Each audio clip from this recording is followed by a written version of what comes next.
సీనియస్ వార్తలకు స్వాగతం. నా పేరు జగన్నాథ్ రెడ్డి. నేటి వార్తలోని ముఖ్యాంశాలు. మల్కాపూర్ గ్రామానికి చెందిన వడ్ల మల్లేశంను పరామర్శించిన సిటీ కేబుల్ ఎండి నరసింహారెడ్డి. భీమమ్మకు నివాళులర్పించిన సిటీ కేబుల్ ఎండి నరసింహారెడ్డి. చట్టసభలో బీసీ మహిళలకు 50% సబ్ కోటా కేటాయించాలి. బీసీ సంఘం జాతీయ కార్యవర్గ సభ్యులు కందుకూరి రాజ్ కుమార్. తాండూరులో బీసీ మహిళా సంఘం ఆధ్వర్యంలో నిరసన. హన్వాపూర్లో వ్యక్తి దారుణ హత్య. తల్లి భార్యలే హత్య చేశారని అనుమానాలు. కేసు నమోదు చేసుకుని దర్యాప్తు చేస్తున్న పోలీసులు. బషీరాబాద్ మండల పరిధిలో అక్రమ ఇసుక రవాణా. నెంబర్ ప్లేట్ లేని 3 ట్రాక్టర్లను పట్టుకున్న అధికారులు. తాండూరు పట్టణంలోని బాలాజీ హాస్పిటల్లో చికిత్స పొందుతున్న మల్కాపూర్ గ్రామానికి చెందిన వడ్ల మల్లేశంను Tandur city cable MD Narasimha Reddy పరామర్శించారు. బుధవారం తాండూరుకు వచ్చిన సిటీ కేబుల్ ఎండి నరసింహారెడ్డి, ఆయన సోదరుడు రాజశేఖర రెడ్డి, పీఆర్టీయూ నాయకులు నాగప్ప, కిష్టప్ప, వెంకటరెడ్డి, వెంకటయ్య గౌడ్ తదితరులతో కలిసి పట్టణంలోని బాలాజీ హాస్పిటల్లో చికిత్స పొందుతున్న వడ్ల మల్లేశంను పరామర్శించారు. ఆయన ఆరోగ్య పరిస్థితులను అడిగి తెలుసుకున్నారు.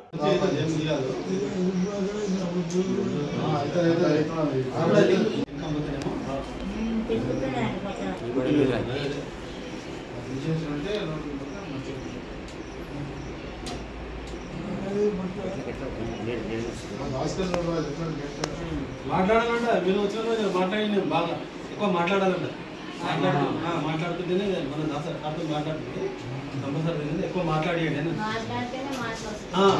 మాట్లాడుతున్నాడు బాగా ఏం కాదండి. పీఆర్టీయూ రాష్ట్ర నాయకులు, ఎల్ఎఫ్ఎల్ ప్రధాన ఉపాధ్యాయులు నర్సిరెడ్డి తల్లి భీమమ్మకు మాజీ మంత్రి సబితారెడ్డి సోదరుడు Tandur city cable MD Narasimha Reddy నివాళులర్పించారు. ఇటీవల భీమమ్మ అనారోగ్యంతో కన్నుమూసిన విషయం తెలిసిందే. బుధవారం యాలల మండలం రాఘాపూర్ గ్రామంలో గూరుగుపల్లి జనార్దన్ రెడ్డి, గూరుగుపల్లి నర్సిరెడ్డి ఆధ్వర్యంలో దశదిన కర్మ వేడుకలు నిర్వహించారు. ఈ వేడుకలకు మాజీ మంత్రి సబితారెడ్డి సోదరుడు, సిటీ కేబుల్ ఎండి నరసింహారెడ్డి సోదరుడు రాజశేఖర రెడ్డి, పీఆర్టీయూ నాయకులు నాగప్ప, కిష్టప్ప, వెంకటరెడ్డి, వెంకటయ్య గౌడ్ తదితరులతో కలిసి వేడుకల్లో పాల్గొన్నారు. ఈ సందర్భంగా ఆమె చిత్రపటానికి పూలమాలలు వేసి నివాళులర్పించారు.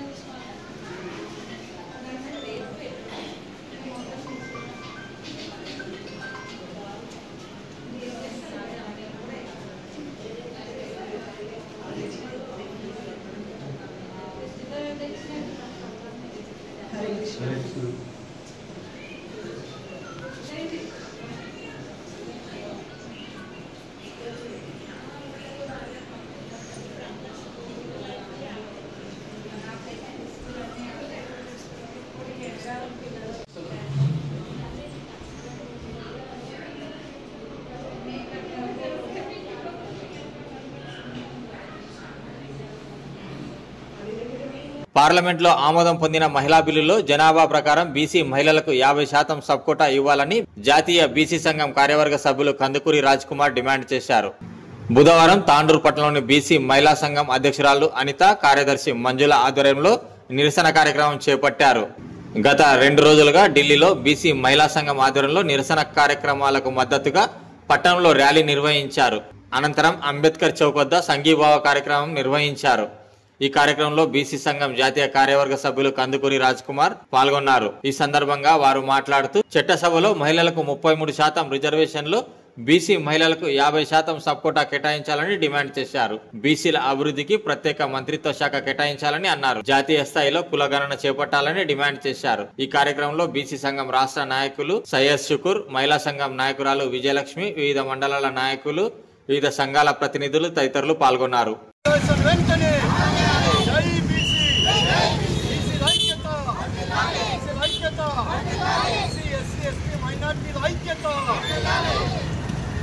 బీసీ మహిళా రిజర్వేషన్ వెంటనే బీసీ మహిళా రిజర్వేషన్ వెంటనే బీసీ మహిళా రిజర్వేషన్ వెంటనే జై బీసీ బీసీ ఐక్యత బీసీ ఎస్సీ ఎస్టీ మైనార్టీల ఐక్యత జై బీసీ జై బీసీ బీసీల ఐక్యత బీసీల ఐక్యత ఆధ్వర్యంలో ఢిల్లీలో జాతీయ బీసీ సంఘం అధ్యక్షులు ఆర్ కృష్ణ గారు నిర్వహించిన బీసీ మహిళా నిరసనకు సంఘీభావంగా ఇక్కడి నుంచి తెలుపుతున్నాం. ముఖ్యంగా కేంద్ర ప్రభుత్వం ఏదైతే 33% మహిళలకు రాజకీయంలో రిజర్వేషన్లు కల్పించిందో ఆ 33%లో కూడా భారతదేశంలో ఏదైతే 80% ఉన్న బీసీలకు ఆ 33%లో కూడా 50% సపోర్టా కల్పించి మా యొక్క వర్గాలకు కూడా న్యాయం చేయాలని కోరుతున్నాం. అదేవిధంగా ఆర్ కృష్ణ గారు 3 రోజుల నుంచి నిరసన తెలుపుతున్నారు. ఆ నిరసనకి ఇక్కడ సంఘీభావం తెలుపుతున్నాం. అదేవిధంగా ఏదైతే కులగణన ప్రకారము జనగణన చేసి ఆ జనాభా ఎంతో మా వాటా అంతా కల్పించాలని మేము డిమాండ్ చేస్తూ ఉన్నాం. ఈ కార్యక్రమానికి వచ్చిన పెద్దలందరికీ ధన్యవాదాలు. ఈరోజు జాతీయ స్థాయిలో బీసీ ఉద్యమాన్ని మరి తాండూరు నుంచి ఢిల్లీ వరకు తీసుకుపోతున్నటువంటి సందర్భంలో మరి జాతీయ బీసీ సంక్షేమ సంఘం, జాతీయ బీసీ మహిళా సంఘం ఆధ్వర్యంలో మరి గత 3 రోజుల నుంచి మరి ఢిల్లీలో బీసీలకు చట్టసభల్లో ఏదైతే మహిళల కోటా బిల్లు పెట్టి ఆమోదించారో అందులో భాగంగా బీసీ మహిళా బిల్లులో కూడా మహిళలకు 50% రిజర్వేషన్లు కల్పించాలని చెప్పేసి బీసీ మహిళా సంఘం ఆధ్వర్యంలో గత 3 రోజుల నుంచి మరి ఢిల్లీ ప్రాంతంలో అనేక కార్యక్రమాలు చేపడుతున్నటువంటి సందర్భం. అందులో భాగంగా నేడు తాండూరు పట్టణంలో బీసీ సంఘం ఏదైతే ఢిల్లీలో చేస్తున్నటువంటి కార్యక్రమానికి సంఘీభావంగా మద్దతుగా తాండూరు నియోజకవర్గ బీసీ సంఘం మహిళా అధ్యక్షురాలు అనిత, మరి కార్యదర్శి మంజుల, మరి విజయలక్ష్మి, మరి ఎంతోమంది మహిళల నేతృత్వంలో ఈరోజు తాండూరు పట్టణంలో బీసీ మహిళలు చేపడుతున్నటువంటి ఢిల్లీలో దీక్షకు మద్దతుగా మరి తాండూరులో ఈరోజు స్థానిక అంబేద్కర్ కులరి వద్ద మరి వాళ్ళకి సంఘీభావంగా మరి ప్రదర్శన చేయడం జరుగుతూ ఉంది. ఈరోజు తెలంగాణ రాష్ట్రంలో మరి నిన్ననే 42% మరి విద్యా ఉద్యోగ రాజకీయ రంగాల్లో రిజర్వేషన్ల కోసమై మరి మన అసెంబ్లీలో కూడా మరి ఆమోదం తెలపడం జరిగింది. దాన్ని మరి కేంద్రానికి పంపించి మరి అక్కడ కూడా ఆ బిల్లుని ఆమోదించే విధంగా మన రాష్ట్రంలో ఉన్న అన్ని రాజకీయ పార్టీ నాయకులకు చెందినటువంటి ఎంపీలు కానీ ఎమ్మెల్యేలు కానీ మరి వారిపై ఉందని చెప్పి సందర్భంగా గుర్తు చేసుకుంటూ మరి అదేవిధంగా ఆర్ కృష్ణన్న నేతృత్వంలో గత 45 సంవత్సరాలుగా బీసీ ఉద్యమాన్ని మరి విద్యార్థుల దశ నుండి నేడు రాజాధికారం వరకు మరి వెళ్ళి అనేక సందర్భంలో పోరాడుతున్నటువంటి సందర్భం మనకు కనపడతా ఉంది. మరి మీకు అందరికీ తెలుసు మరి తాండూరు నుంచి కూడా బీసీ సంఘం అనేక ఉద్యమాలకు కేంద్ర బిందువై ఎన్నో విజయాలు సాధించిన సందర్భం కూడా ఈ సందర్భంగా గుర్తు చేస్తూ ఉన్నాం. ఈరోజు తాండూరులో మహిళలు పెద్ద ఎత్తున సమీకరణ అయి మరి అందరూ కూడా ఢిల్లీకి వెళ్ళి ఈరోజు జరుగుతున్నటువంటి నిరసన కార్యక్రమాలు కానీ సెమినార్కి కానీ ఇక్కడ నుంచి వెళ్ళాలని సంకల్పం ఉన్నప్పటికీ కూడా కొన్ని అనివార్య కారణాల వల్ల ఇక్కడ నుంచి ఢిల్లీకి మహిళలు వెళ్ళకపోయినప్పటికీ కూడా వాళ్ళకందరికీ కూడా మేము మద్దతుగా నిలవాలని చెప్పి ఒక సంకల్పంతో మరి రాష్ట్ర నాయకులు సయ్యద్ శుక్రన్న మరి జిల్లా మహిళా అధ్యక్షురాలు అనిత నేతృత్వంలో ఈరోజు వికారాబాద్ జిల్లా పెద్దేముల్ మండల పరిధిలోని హన్మాపూర్ గ్రామంలో ఓ వ్యక్తి దారుణ హత్యకు గురయ్యాడు. కన్న తల్లి కట్టుకున్న భార్య అతి కిరాతకంగా చంపినట్లు గ్రామంలో అనుమానం వ్యక్తమవుతున్నాయి. ఈ సంఘటన గ్రామంలో తీవ్ర కలకలం రేపింది.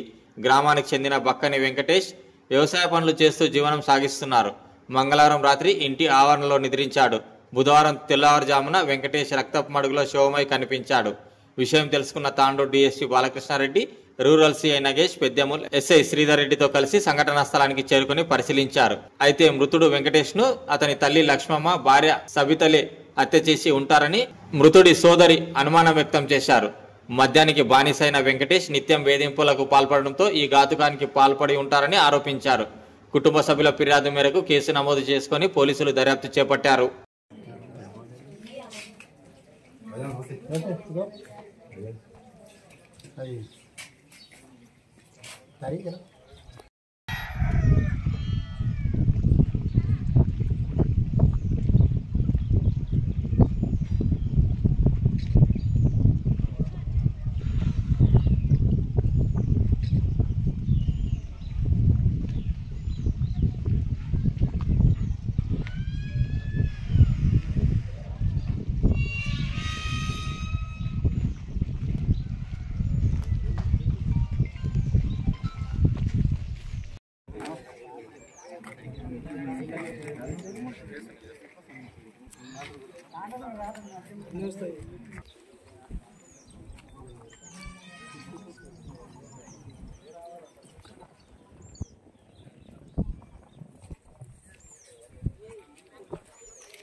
వీళ్ళు ఉన్నప్పుడు వచ్చేది తీసి తీసి రీల్ అయిపోతుంది.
మా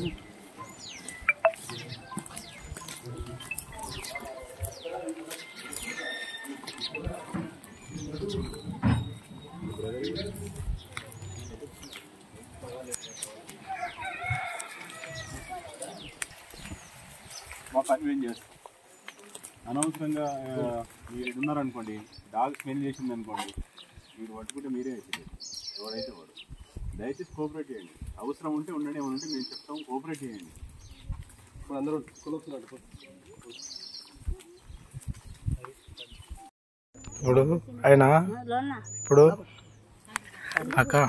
ఆయన చనిపోవడానికి గల కారణం ఏంటి? మరి మీకేం కావాలి? వాళ్ళు మా అన్న కొడుకు ఏం జరిగింది? ఏం జరిగింది? మేము చుట్టాలో మీ పొద్దు వచ్చినాము. సంపుతా అంటుండే, ఎప్పుడైనా కానీ సంపుతా అంటుండే. ఎవరు అంటుండే? తల్లి అంటుండే, పెళ్ళం అంటుండే. విడిచిపెట్టి కూడా రాజ్యం పోయిరు, దేశం పోయిరు, వానికి కానకుండా కూడా. ఈ మొన్న అక్కడక్కడ పట్టుకొని వచ్చిండ్రు. ఏం సంబంధం నీ ఇంట్లో? ఏం సంబంధం? మా తమ్ముని రాలేదు, ఇప్పుడు ఎందుకు వస్తున్నావు అని దొబ్బింది. మా కోడలికి కూడా ఎవరి నెల పడి చేసింది. వాడు అప్పుడు దూషించాలి, వాడిని ఎత్తి పాకలేదు. సత్య ధర్మం చెప్తుంది ఒకటే మాట. ఆడికెళ్ళి వాడు అట్లాడు. వేరే ముచ్చట ఏం లేవు. వాడు మంచోడు. ఊర్లో ఇంత పిల్ల కాడికి వెళ్ళి అడుగు, అంత మంచోడు. నువ్వు చనిపోయినటువంటి వ్యక్తికి ఏం కావాలి? మేనత్త కావాలి. ఇప్పుడు మొత్తానికి ఏం జరిగినట్లా? ఏం జరగలేదు సార్. ఇద్దరు అత్త కూడా ఆయన చంపుతామన్నా చంపారు. వేరేదేమి విషయాలు లేదు. ఒకటే ముచ్చట. న్యాడ చెప్పమని చెప్తా, ఎడికి రమ్మంటే కూడా అడిగి వస్తా. వాళ్ళ చుట్టాలతో ఒక్కటే మాట్లాడుతుండ్రు. బంధువులతో పెళ్లిళ్ళ కాడ వస్తే కూడా అని చంపితే మేము ముద్దుగా బతుకుతాం. వాడు చచ్చిపోతే మేము 4 పైసలు ఎంత కేసుకుంటాం. అమ్మ వాడు చచ్చిపోతే మా వదిన అనాలి.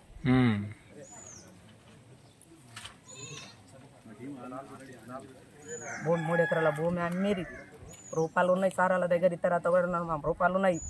బంగారు పెట్టుకున్నారు. వాడిని ఏం అంట నీయకుండా చేసి వాడిని చెట్టు పోసిండ్రు, కషాయాలు పోసిండ్రు, మందులు పోసిండ్రు. వాడిని పనికి రాకుండా చేసిండ్రు.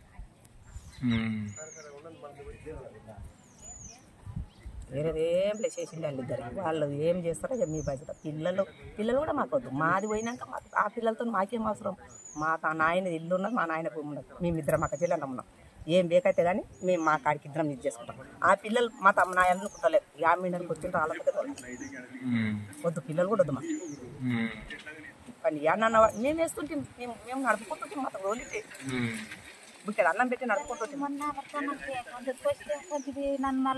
సారు కేసు పెట్టి కేసుకు జైలుకు దోలి పెదంలో పోయి కేసు పెట్టేసారు. ఇద్దరు అత్తవాడని కేసు పెడితే మేమిద్దరం అక్క జనాన్ని వచ్చి మమ్మల్ని దోలుకొచ్చుకున్నాడు. అక్క కేసు పెట్టిరు, నన్ను కేసుకు దోలుతారంట, జైలుకు దోలుతారంట అంటే పోయి సార్ని అడిగి సారు వాడు ఏమన్నాడు, వీళ్ళే దగడమాడతారు, వీళ్ళే కొట్లాడతారు, వద్దు సార్ అని చెప్పితే దుడుకలు చెప్పనీకి వచ్చినాయి, బద్మాసులు చెప్పనీకి వచ్చినాయి అని మా మీద రిటర్న్ అయ్యారు ఇద్దరు అత్తగోడా. దేని గురించి కంప్లైంట్ ఇక కొడతాడు మమ్మల్ని, ఊరికేనా కొడతాడు. జైలు కొట్టిస్తే మేము ఊళ్ళో మంచిగా బతుకుతాం. 7 ఏళ్ళు జైలు అని సజా. ఎన్ని రోజుల కింద ఇది? సంవత్సరం ఆయన నర్సి మా కొడుకు కదా వచ్చి అడుక్కొని వద్దు సారు ఊళ్ళో మంచిగా ఉంటుంది అని ఇంటికి వచ్చి ఇది ఒకసారి చూడండి అని నాకు అడిగితే సరే అని పోలిస్తే ఇంటికి వచ్చినాం. అందరిని మంచిగా అని సార్ అనే చూడమ్మ వాళ్ళిద్దరు ఆలమోడు మంచిగా ఉన్నప్పుడు నీ వారగుండు అంటే ఏరే ఇల్లు ఉన్నదంటే ఉన్నది సార్ అంటే. అరే మీ అమ్మకి ఇల్లు అడిగి సామాన్లు ఇరంటే మా అమ్మ ఇష్టం వచ్చిన సామాన్లు కొన ఒక్కొక్కసారి మా అమ్మకి ఇల్లు అడగ అడిగిస్తా కరెంట్ వేసిస్తా అన్నాడు. ఇంటికి వచ్చి జాకెట్ బట్ట తీసుకొని మమ్మల్ని అందరిని ఇచ్చిపెట్టిపోయింది వాళ్ళ అమ్మ. దుడుకలు చెప్పనీకి వచ్చినాయి అంటాను. మమ్మల్ని తిట్టిండ్రు. మేము ఊళ్ళో ఒకరికి అడుగు ఇట్లా వస్తామా పోతామా మంచిదా చెడ్డదా మాకు వనరాని మాట్లాడతాం వాళ్ళక జిల్లాను. తాండూరు నియోజకవర్గం బషీరాబాద్ మండల పరిధిలో ఇసుక అక్రమ రవాణా జోరుగా కొనసాగుతుంది. మండల పరిధిలోని మైల్వార్ గ్రామానికి చెందిన కొందరు ఇష్టానుసారంగా అక్రమ ఇసుక రవాణా చేపడుతున్నట్లు ఆరోపణలు వినిపిస్తున్నాయి. బుధవారం గ్రామ శివారు నుండి అక్రమంగా నంబర్ ప్లేట్ లేని 3 ట్రాక్టర్లలో ఇసుక తరలిస్తుండగా రెవెన్యూ అధికారులు పట్టుకున్నారు. వారి వద్ద ఎలాంటి పత్రాలు లేకపోవడంతో తహసీల్దార్ వెంకటేష్ ఆధ్వర్యంలో ట్రాక్టర్లను తహసీల్దార్ కార్యాలయానికి తరలించారు. ఇసుక రవాణాకు సంబంధించి వారి వద్ద ఎలాంటి పత్రాలు లేవని, పత్రాలు చూపిస్తే ట్రాక్టర్లను వదిలేస్తానని అధికారులు మీడియాకు తెలిపారు.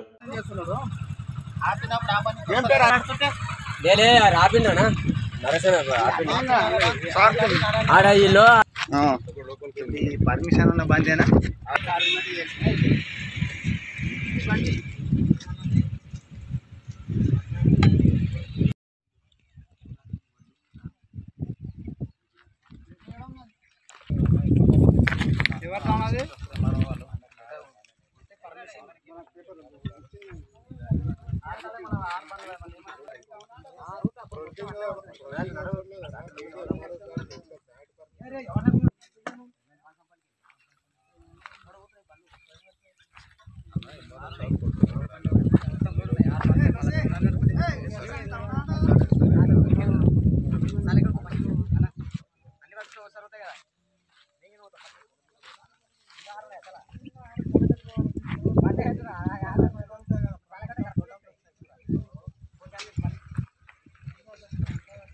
నేటి వార్తలు ఇంతటితో సమాప్తం. తిరిగి వచ్చే బులెటిన్లో మళ్ళీ కలుద్దాం. అంతవరకు సెలవు. నమస్కారం.